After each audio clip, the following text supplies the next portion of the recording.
অচ্চরের পিঠে উঠে কাকা চলছে। চলো চলো, দেখুন চক্ষু মেলিয়া আরাবল্লী পর্বত। পুষ্কর মানে হচ্ছে নীল পদ্ম, সৃষ্টিকর্তা ব্রহ্মার মন্দির। চাদর বাবা মজারে দিবে।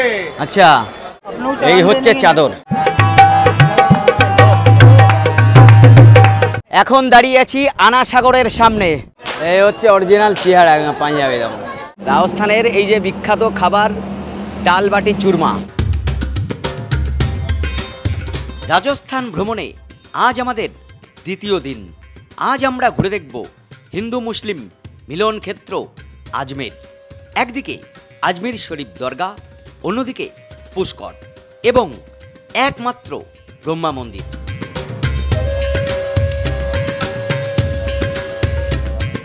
এবার আমি গ্রুপ ট্যুরে ঘুরছি। প্রথমে কলকাতা থেকে জয়পুর, পরের দিন জয়পুর ঘুরে দেখা, আর আজ পুষ্কর ঘুরে দেখব। শুভ সকাল, শুভ সকাল জানাই জয়পুর থেকে। আজকে হচ্ছে 5ই অক্টোবর, এখন সময় হচ্ছে সকাল 9টা। আজকে আমরা জয়পুর থেকে বেরিয়ে যাচ্ছি আজমের শরীফ হয়ে, আমরা যাব পুষ্কর। এখন সকাল 9টা বাজে, ব্রেকফাস্ট করব। আমরা পুরোপুরি এমনি রেডি হয়েই আছি। আর এই জয়পুরে এটা আমাদের হোটেল ছিল, হোটেল রুবি। মিষ্টি, লুচি, ছোলার ডাল, এই হচ্ছে ব্রেকফাস্ট। ভালো রে, চট জলদি চলুন তাহলে। আর আমাদের বাসও এসে গেছে, এবার উঠে পড়ি।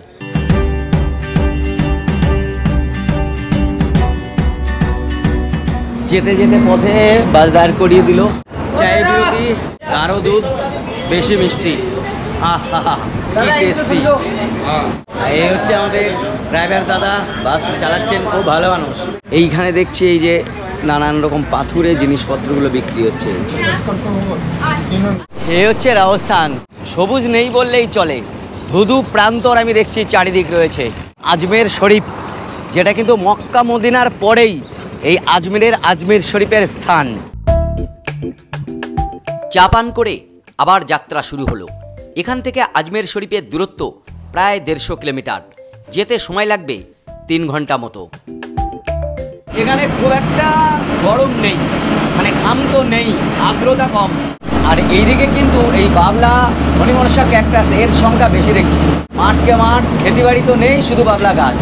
ভারতবর্ষ এত বৈচিত্র্যময়, এর এক এক জায়গা, এর প্রাকৃতিক দৃশ্য, এর সংস্কৃতি, সামাজিক দিকগুলো, অর্থনৈতিক দিকগুলো, সমস্ত কিছুই কিন্তু পৃথক। এই হচ্ছে আমাদের গ্রুপ। কেমন লাগছে দুদিন ঘুরে? খুবই ভালো লাগছে, একবারে রাজকীয় ঐতিহ্য। আর এই সুন্দর রাজস্থানের এই যে শহরগুলো, মহলের পর মহল, অপূর্ব লাগছে। যাদের সঙ্গে ঘুরছেন? যাদের সাথে ঘুরছি, সহযাত্রী বা সহ ভ্রমণ যাত্রী যারা, তারা তো খুবই ভালো। এবং যারা মানে আমাদের বাবা বিশ্বনাথ ভ্রমণ সঙ্গী, তাদের আয়োজনের কোনো ত্রুটি নেই, খুবই ভালো, খুবই সুন্দর। এই অনেকেই রয়েছে, দেখুন কচিকাঁচা থেকে যে কত ছোট বাচ্চা, সেও কিন্তু এসেছেন। প্রচুর মানুষ কিন্তু খুব ভালোভাবেই তারা ঘুরছেন আমি দেখছি। কাকা দেখুন একদম রাজস্থানী টুপি পড়ে আছে। কেমন লাগছে ট্যুর দুদিন? দারুণ লাগছে। ভালো, ভালোই। বাপরে, পেছনে একদম খাবার দাবার আমাদের এইভাবে পুরো নিয়ে যাওয়া হচ্ছে। পুরো গ্রুপ পেছনেই থাকে। কেমন হয়েছে বলুন ট্যুর দুদিন? খুব ভালো, সব দিক দিয়ে ভালো, সব দিক থেকে ভালো। ভালো ভালো লাগছে? খুব ভালো লাগছে, খুবই সুন্দর, খুব আনন্দ। ভালো, খুব ভালো, খুব ভালো। তো ভালো লেগেছে সবারই, আর সবাই খুব আনন্দে আমরা একসঙ্গে আনন্দ করতে চলেছি। প্রায় 100 কিলোমিটার জার্নি আমরা অলরেডি করে ফেলেছি। বেলাও গড়িয়ে আসছে। হঠাৎ দেখি ড্রাইভার দাদা ব্রেক কষে দাঁড়িয়ে গেল। গাড়ি দাঁড়িয়েছে এখানে, আর আমরা দাঁড়িয়েছি রোড সাইডে মশলা দরবার রেস্টুরেন্ট, এই হাইওয়ে যেটা এই দিকে সোজা চলে যাবে আজমের। আর এখন আমরা এখানে দুপুরের খাওয়াটা খেয়ে নিচ্ছি, কারণ প্রথমে আমরা আজমের শরীফ দেখব, তারপর আবার পুষ্করে যাব। আপনার নাম क्या है? तारा सिंह। तारा सिंह जी है मेरा साथ। तारा सिंह এই গাড়ি চালাচ্ছেন। এদিকে খাওয়া দাওয়া সাজানো হচ্ছে সব।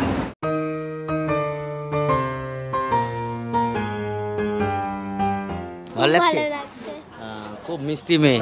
এরকমই বেরোলে এরকমই রাস্তায় কিন্তু খাওয়া দাওয়া চলে। দেখুন সব এখানে খাচ্ছে। খাওয়া দাওয়া খুব সুন্দর হচ্ছে, বাবা বিশ্বনাথ ভ্রমণসঙ্গী খাওয়া দাওয়া খুব সুন্দর দেয়।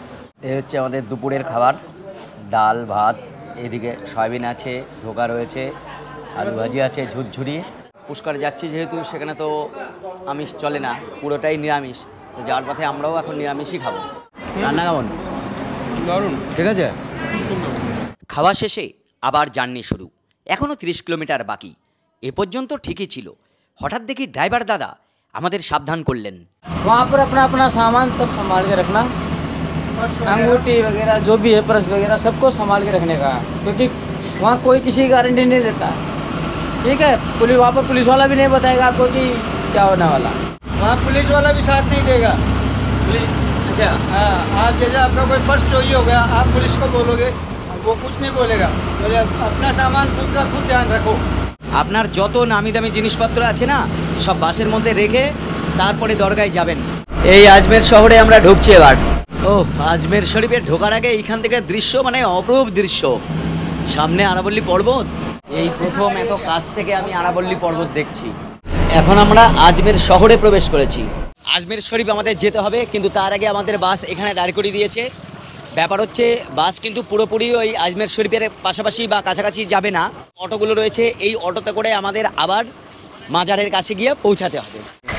চলো, এই যে আমাদের অটোয় বসে আছে। আমরা ক্রমেই একটু পাহাড়ের উপরে উঠছি। ও ঠিক ঠিক ঠিক ঠিক ঠিক ঠিক, চলো চলো। গাধা খচ্চরের পিঠে উঠে কাকা চলছে। চলো চলো। তো আমাদের এরকম জায়গায় অটোতে নামিয়ে দিল। এখন এইখান থেকে আমাদের এই সোজা হেঁটে উপরে উঠতে হবে, আর এই অটোতেই আবার আমরা ফিরে যাব। এইখান থেকে এইগুলো কি নিতে হবে? এই সব কিনে নিচ্ছে এই যে। হ্যাঁ, এই যে ভাই আমাকে পড়িয়ে দিল সুন্দর করে। সবাই আমরা মোটামুটি রেডি এখন যাচ্ছি। চলো। এর তো কপাল খুবই ভালো, এত ছোট বয়সে দরগায় ঘুরে যাচ্ছে। মাজারে যাওয়ার আগে দুদিকে দেখুন প্রচুর হোটেল। আজমের শরীফ দরগা মুসলিম সম্প্রদায়ের একটি তীর্থস্থান, যা 1300 শতকের সুফি সাধক মঈনুদ্দিন চিশতির উদ্দেশ্যে উৎসর্গীকৃত। এখানে খাজা সাহেবের সমাধি রয়েছে। এছাড়াও আরও বিশিষ্ট ব্যক্তিবর্গ অনেকেরই কিন্তু সমাধি এখানে রয়েছে এই মাজারে।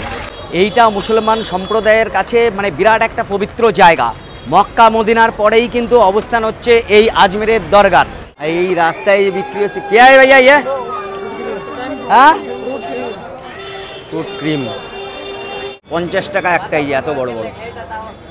দ্বাদশ শতকে সুলতানি আমলে ইলতুৎমিশের শাসনকালে খাজা মঈনুদ্দিন চিশতি ধর্মপ্রচারের উদ্দেশ্যে ইরান থেকে দিল্লিতে আসেন।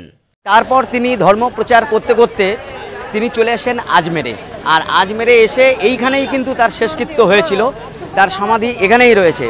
আজমের দরগা বা মাজারের মেন ফটক বা মেন দরজা আমরা দেখতে পাচ্ছি সামনেই। আগেও বলেছি, আবারও বলছি, এখানে এলে ক্যামেরা, মোবাইল, পার্সপত্র খুব সাবধানে রাখবেন। প্রচণ্ড চুরি হয় কিন্তু এখানে। এইটা হচ্ছে মেন এন্ট্রান্স। চারিদিকে প্রচুর মানুষের ভিড়ভাট্টা এখানে লেগেই থাকে। হাজারো মানুষের ভিড় এখানে। দেখুন পুরো ফুলের পাপড়ি। এই ফুলের পাপড়ি ওখানে মানে দিনে কয়েক টন হয়ে যায়। চাদর চাদর বাবা মাজারে দিবে। আচ্ছা, মাজারে দেওয়ার চাদরও বিক্রি হচ্ছে এখানে। এই ভেতরে প্রবেশ করলাম। রবিবার আজকে প্রচুর ভিড় হওয়ার কথা, ভিড় আছেও আমি দেখছি।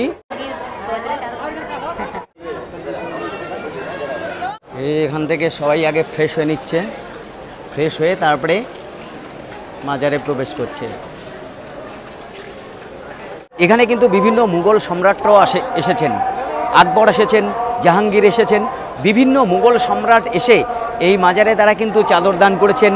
আর আকবর এবং জাহাঙ্গীর এখানে এসে কিন্তু দেগ দান করেছিলেন, মানে একটা কড়াই, যে কড়াইতে এখনও রান্না হয়।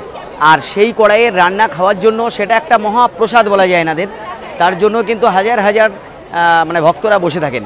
এইবার সেই দেগ বা কড়াইটা আমি দেখাচ্ছি। আকবর জাহাঙ্গীর দুজনেই কিন্তু দান করেছিলেন এবং এই প্রসাদ খাওয়ার জন্যই কিন্তু এনারা বসে থাকেন। এখানে দুটি কড়াই আছে। এটি বড়, সম্রাট আকবর এটি দান করেছিলেন, যেখানে একসাথে 4800 কেজি চাল, চিনি, ঘি এবং বিভিন্ন শুকনো খাবার রান্না করা যায়। এই রান্না করা খাবার নিয়াজ নামে পরিচিত। এই কড়াইয়ের এখানে সব দান ধ্যান করছেন, মানে এটা দিয়েই এই রান্নাটা হবে আর কি। এই যে ভেতরে আগুন আছে কিন্তু।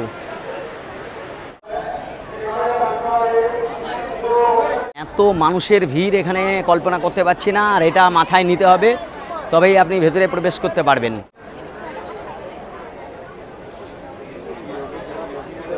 কি নিয়ে উঠছে এরা কি জানি।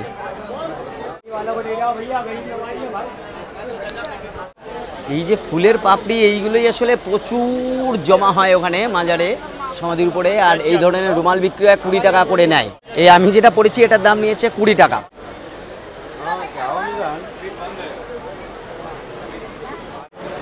এই হচ্ছে মেন মাজার বা দরগা।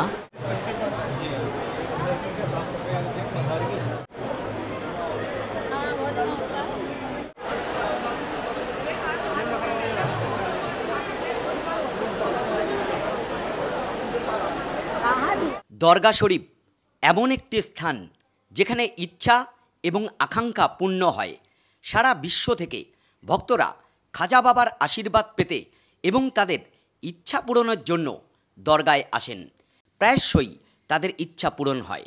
ইচ্ছা পূরণের পরে ভক্তরা সাধারণত ফুল, গিলাপ, আতর, চন্দন কাঠের গুঁড়ো পরিবেশন করেন। এই নৈবেদ্যগুলির পাশাপাশি তারা কোরআন তেলাওয়াত, নফল নামাজ, মিলাদ এবং আয়াতে কারিমা ও খতমে খাওয়াজ গানও করে থাকেন।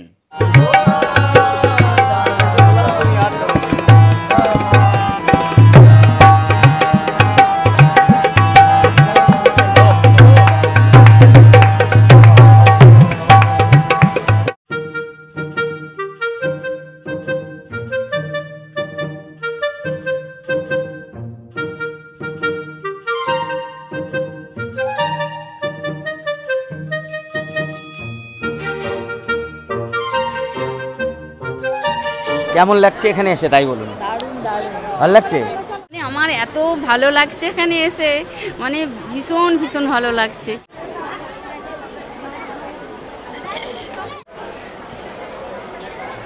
প্রচুর এই কমপ্লেক্সে বিভিন্ন জায়গা রয়েছে, মানুষ এই সমস্ত জায়গায় বিশ্রাম নিচ্ছেন, চা বিস্কুট খাচ্ছেন। এই জায়গাটা বেশ ঠান্ডা জায়গা দেখছি আমি। ভাই এই যে ইনি যে ঝাড় দিচ্ছেন, এই ঝাঁটাটা কি ঝাঁটা বলুন তো দেখি? এত বড় ঝাঁটা! এই এতক্ষণে এইটুকু এসছেন? ঘোড়া হয়ে গেছে? হ্যাঁ, ঘোড়া চলে এসছি। আর একটা কথা না বললেই নয়, এই দরগা কিন্তু শুধু মুসলমান ভাইদের জন্যই নয়, এখানে বিভিন্ন ধর্মের মানুষ কিন্তু এসে থাকেন এবং তার প্রাচীন ইতিহাসও রয়েছে। বারাক ওবামা, নরেন্দ্র মোদী সহ অনেক মানুষ কিন্তু তারা এখানে চাদর দানও করেছেন। এবার আমি একটা মসজিদে ঢুকছি, আকবরী মসজিদ। এ হচ্ছে আকবরী মসজিদ।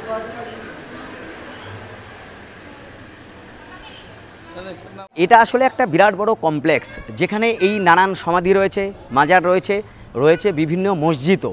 সব কিছু মিলেমিশে একটা বিরাট কমপ্লেক্স বলা যায় এই দরগা। বাইরের ভিড়টা দেখুন, কি ভিড়!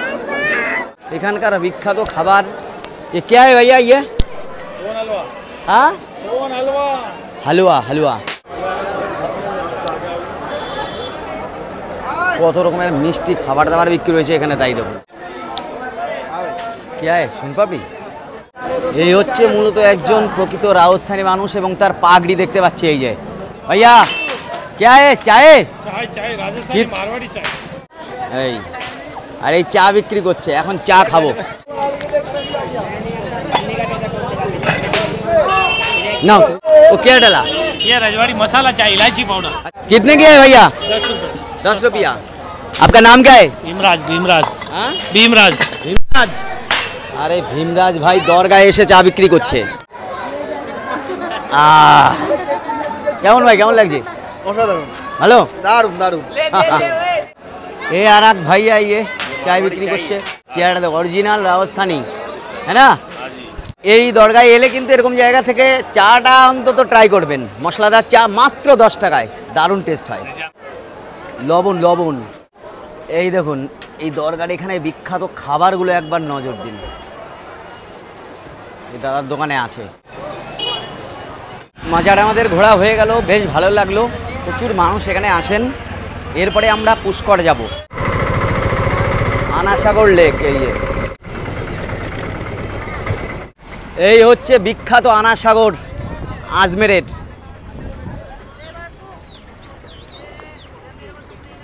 নীল জল কিন্তু একেবারে, দূরে আরাবল্লী পর্বত, অসাধারণ দৃশ্য এই জায়গা থেকে। জীবনে বহু কিছু মিস করেছিলাম, তার অনেকটাই পূর্ণ হয়ে যাচ্ছে আজমের রাজস্থান এসে। আনাসাগর,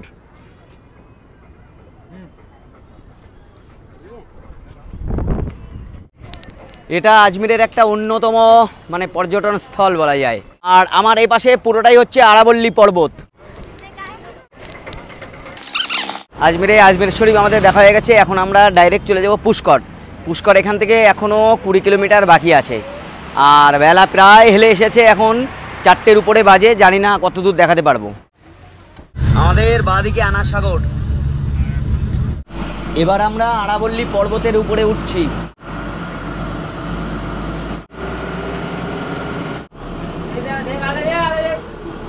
এখানে এমন একটা বাঁক না, আমাদের গাড়ি একবারে ঘুরছে না, ব্যাকে নিয়ে আবার ঘোরাতে হচ্ছে। ও কি দৃশ্য! সামনেই আরাবল্লী পর্বত, একটা শৃঙ্গের ওই পারে সূর্য। এই মহারানা প্রতাপ এখানে দাঁড়িয়ে আছে আজমের শহরের একেবারে উপরে, আরাবল্লী পর্বতে ওঠার আগে।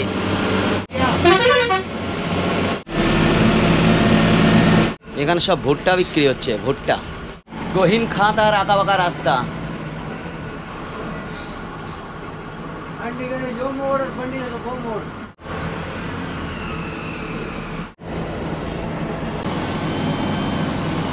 পুষ্করে যে আমরা ঢুকছি, সামনেই গেট পুষ্কর ঢোকার।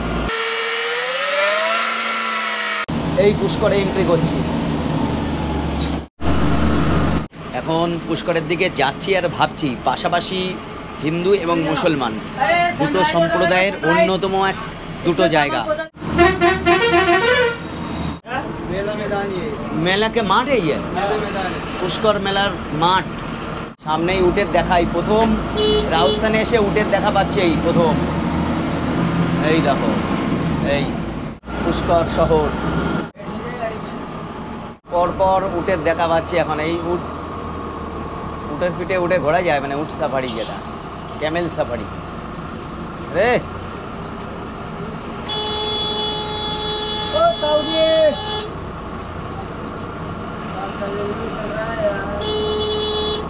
বাস থেকে নেমে পড়েছি, আমাদের বাস এখানে দাঁড় করে দিয়েছে। এবার আমরা একটু হেঁটে পুষ্কর লেকের কাছে যাচ্ছি। তলোয়ার তো বিরাট,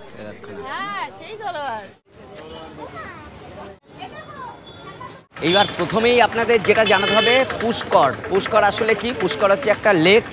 সেই লেককে কেন্দ্র করে তার চারিদিকে 400 থেকে 500 মন্দির রয়েছে। আর তার মধ্যে বিখ্যাত, ভারতবর্ষের বিখ্যাত মন্দির রয়েছে সৃষ্টিকর্তা ব্রহ্মার মন্দির। সেই ব্রহ্ম মন্দির কিন্তু এখানে আছে, এটাই সব থেকে বিখ্যাত মন্দির। ক্যামেল সাফারি হয় এখান থেকে।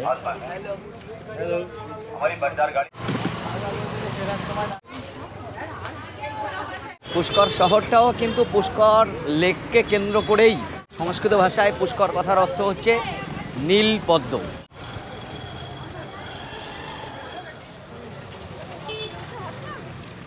পুষ্করের উল্লেখ রয়েছে রামায়ণ, মহাভারত এবং পুরাণে, পদ্ম পুরাণে। দোকানপাটি, প্রচুর দোকানপাট দেখছেন। ব্রহ্মা মন্দির, মানে ব্রহ্ম মন্দির। সাবিত্রী মন্দিরও ডান দিকে। ব্রহ্ম মন্দির বিখ্যাত মন্দির, যাওয়ার রাস্তা একটা দিয়ে যেতে হবে, একটা দিয়ে আসতে হবে, এরকম ব্যাপার রয়েছে এখানে। এখানে আমরা জুতো রাখলাম, রেখে এখন এই ভেতরে যতদূর যাওয়া যায় ক্যামেরা নিয়ে আমি যাওয়ার চেষ্টা করছি, দেখানোর চেষ্টা করছি। এই হচ্ছে ব্রহ্মা মন্দির। ব্রহ্মা মন্দিরটি 1400 শতকে নির্মিত হয়েছিল। পারিক ব্রাহ্মণ সম্প্রদায়ের লোকেরা এটি নির্মাণ করেছিলেন, যা প্রায় 700 বছরেরও পুরনো। মন্দিরটি মূলত মার্বেল পাথরে তৈরি।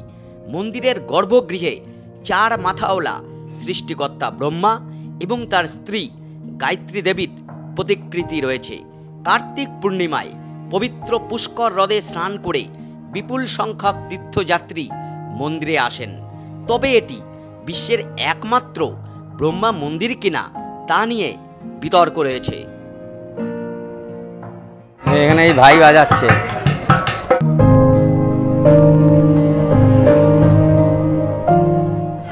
শুধু ভারতবর্ষ নয়, ভারতবর্ষের বাইরের মানুষেরও দেখা পাওয়া যাচ্ছে এই পুষ্করের এখানে। তাহলে এই হচ্ছে ব্রহ্মা মন্দির। এরপরে আমরা লেকের পাড়ে যাচ্ছি এই রোডে। আমরা যে ব্রহ্মা মন্দির দেখলাম না, এছাড়াও এই পুষ্কর লেকের পাড়ে 400 থেকে 500টা এরকম মন্দির রয়েছে। তার মধ্যে বেশ কিছু বিখ্যাত মন্দিরও রয়েছে। আর এখানে মোট ঘাট রয়েছে, মানে পুষ্করের পার্শ্ববর্তী অঞ্চলে ঘাট রয়েছে 52টা ঘাট। এইখানে হনুমানের উৎপাত আছে। একটা জিনিস আমার নজরে এসছে, সেটা হচ্ছে যে এর আগে আমি যখন দরগায় গিয়েছিলাম একটা হনুমানের দেখা পাইনি, আর যখনই এই হিন্দুদের ধর্মীয় স্থান পুষ্করের কাছে এলাম প্রচুর কিন্তু হনুমানের দর্শন আমি পাচ্ছি। আপনার ইউটিউবে অনেক ভিডিও দেখি। ও, আপনি এসেছেন ঘুরতে? হ্যাঁ, ভালো আছেন তো? হ্যাঁ, ভালো আছি, ভালো। দেখে ভালো লাগলো। হ্যাঁ, ঠিক আছে। पंजाबी क्या है? पंजाब से आए हैं आप लोग? अच्छा, गुरुद्वारा गए हैं? গুরুদ্বার দুপাশে প্রচুর দোকানপাট আমি দেখতে পাচ্ছি। পাঞ্জাবিরা এখানে প্রচুর আসে। এখানে দুটি প্রধান গুরু নানক এবং গুরু গোবিন্দ সিংয়ের গুরুদ্বারা রয়েছে এখানে। এখান থেকে সম্ভবত ডান দিকে লেক। ব্রহ্মা মন্দির দেখলাম, আর এইটাও ব্রহ্মা ঘাট। সুতরাং এই পুষ্করের পাশে এরকম 52টা ঘাট আছে। এটাও একটা মেন ঘাট, এই ঘাটে একটু যাই। এইবার মেন ঘাটে যাচ্ছি।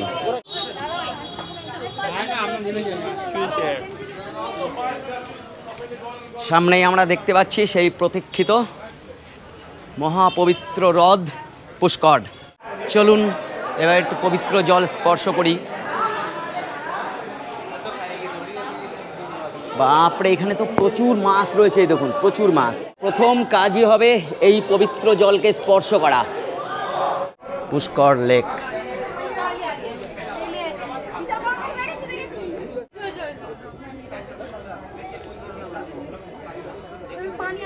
আর এই পুষ্কর হ্রদ কিভাবে তৈরি হলো তার আগে বলি, পুষ্কর হ্রদ, এই হ্রদটা দেখছেন, এটার মানে হচ্ছে নীল পদ্ম। বাঙালি এখানে ঘুরতে এসেছেন। আপনারা কোথা থেকে এসেছেন? আমরা ওয়েস্ট বেঙ্গলে পান্ডুয়া থেকে এসেছি, হুগলি। পান্ডুয়া? ভালো লাগছে ঘুরে? প্রচুর ভালো লাগছে। এই যে পুষ্কর হ্রদটা দেখছেন না, এর পেছনেও কিন্তু অনেক কাহিনী রয়েছে।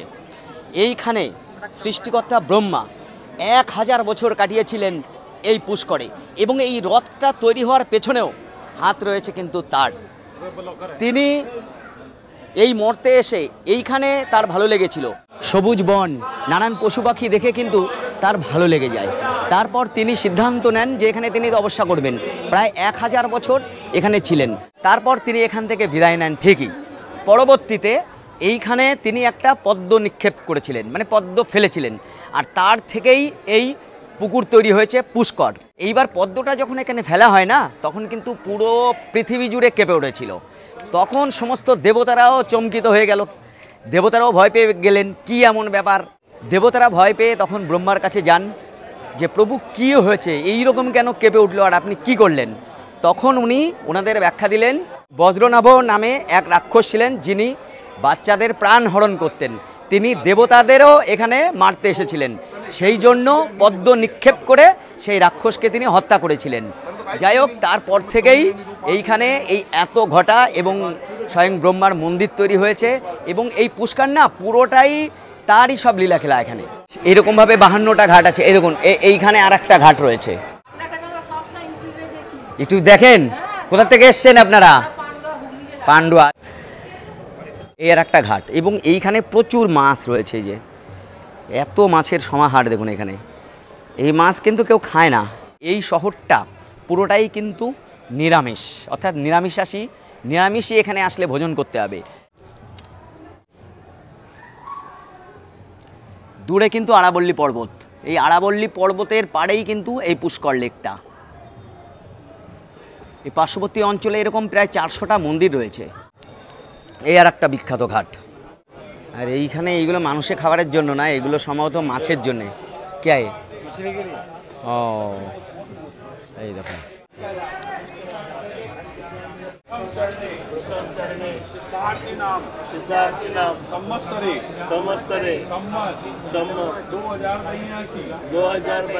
उत्तम मासे आश्विन मासे शुक्ल पक्षे এই জল এত পবিত্র না, মানস সরোবরের সঙ্গে তুলনা করা হয় পুষ্করের এই জল, এত পবিত্র এই লেক। এই এখানে আরেকটা ঘাট, তর্ণী ঘাট। এবার আরেকটা ঘাটে যাচ্ছি, বল্লভ ঘাটে। প্রত্যেকটা ঘাটের পাশে এরকম মন্দিরও রয়েছে। এই হচ্ছে বল্লভ ঘাট, আর দূরেও সেই পাহাড়ের উপরে মন্দিরটা রয়েছে, গায়ত্রী দেবী মন্দির। তবে মাছের দেখা রয়েছে, কালারফুল মাছ। এই ব্রহ্মাঘাটে মূলত ভিড় বেশি। এখানকার এই যে যত মন্দির না, এই মন্দিরগুলো মূলত 1800 শতকে সংস্কার করা হয়েছে।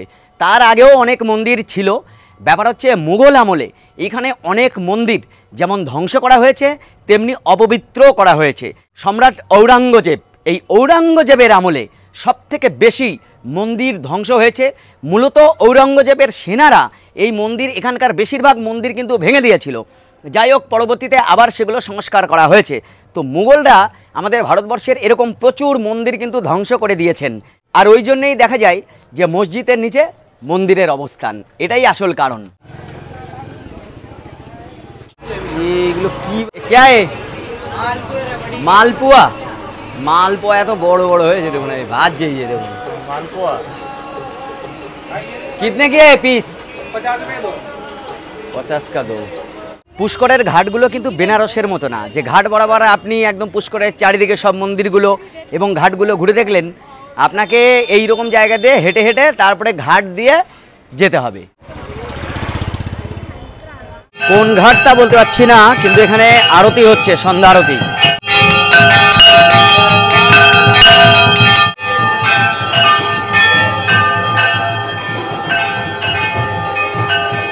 রাতের পুষ্কর অসাধারণ লাগছে কিন্তু এখন।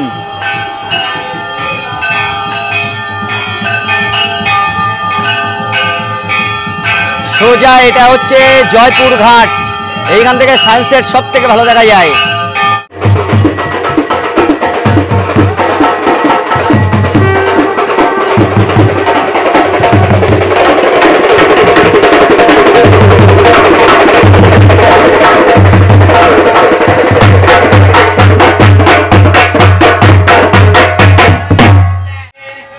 দারুণ দৃশ্য দেখলাম, দারুণ দৃশ্য।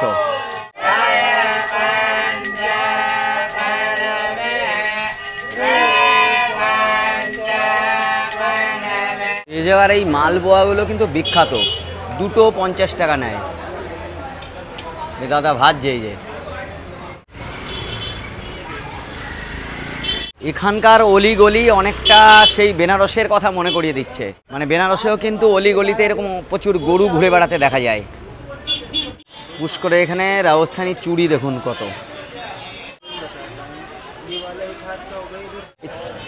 इसको क्या बोलते हैं भैया?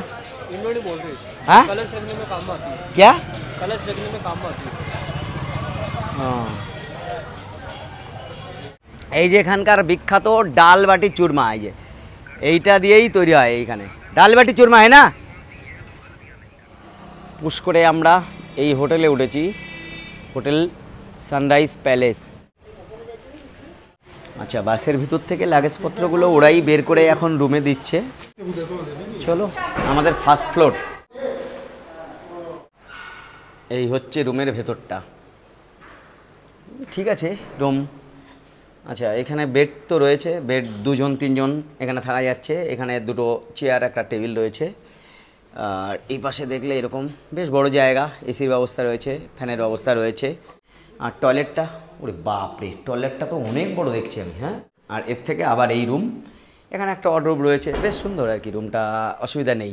এখন সন্ধ্যা 7টা বাজে আর আমরা এই রুমে এসে পৌঁছালাম। যাই হোক, ফ্রেশ হয়ে আবার দেখি সন্ধ্যায় কী ব্যবস্থা করেছে, রাতে কোন খাবার আছে। আজকে এখানে তো আমি সবেই না, কারণ এটা পুরোটাই নিরামিষ আর কি। এই যে এসেই প্রথম কফি দিল, তারপর দিয়েছে ভেজ চাও। ঠিক আছে, এক এক দিন বিকেলে এক এক রকম পাল্টে পাল্টে দিচ্ছে। এটা আমাদের আজকে রাতের খাবার হচ্ছে এই রাইস, তার সঙ্গে রুটি নেওয়া হয়েছে, পনির, এখানে আলু মাখা রয়েছে, আলুর দম রয়েছে, সাদা ভাত যেমন আছে তেমনি ফ্রায়েড রাইসও রয়েছে। নরম আছে, আর মালপোয়ার যাওয়া বৈশিষ্ট্য প্রচণ্ড মিষ্টি। তো ঠিক আছে, এক এক জায়গার মিষ্টি এক এক রকম টেস্ট। তো খাওয়া দাওয়া করে রুমে চলে এসেছি। যাই হোক, আজকের ট্যুরটা ঠিকই ছিল, তবে আমার মনে হয়েছে আর একটু আগে বেরোলে ভালো হতো, তাহলে এই পুষ্করটা আরও ভালো দেখাতে পারতাম। যাই হোক, যা যতদূর হয়েছে হয়েছে, অপেক্ষায় থাকুন, পরের ভিডিও আরও ভালো হতে চলেছে। আর আজকের ভিডিও এখানে শেষ করছি।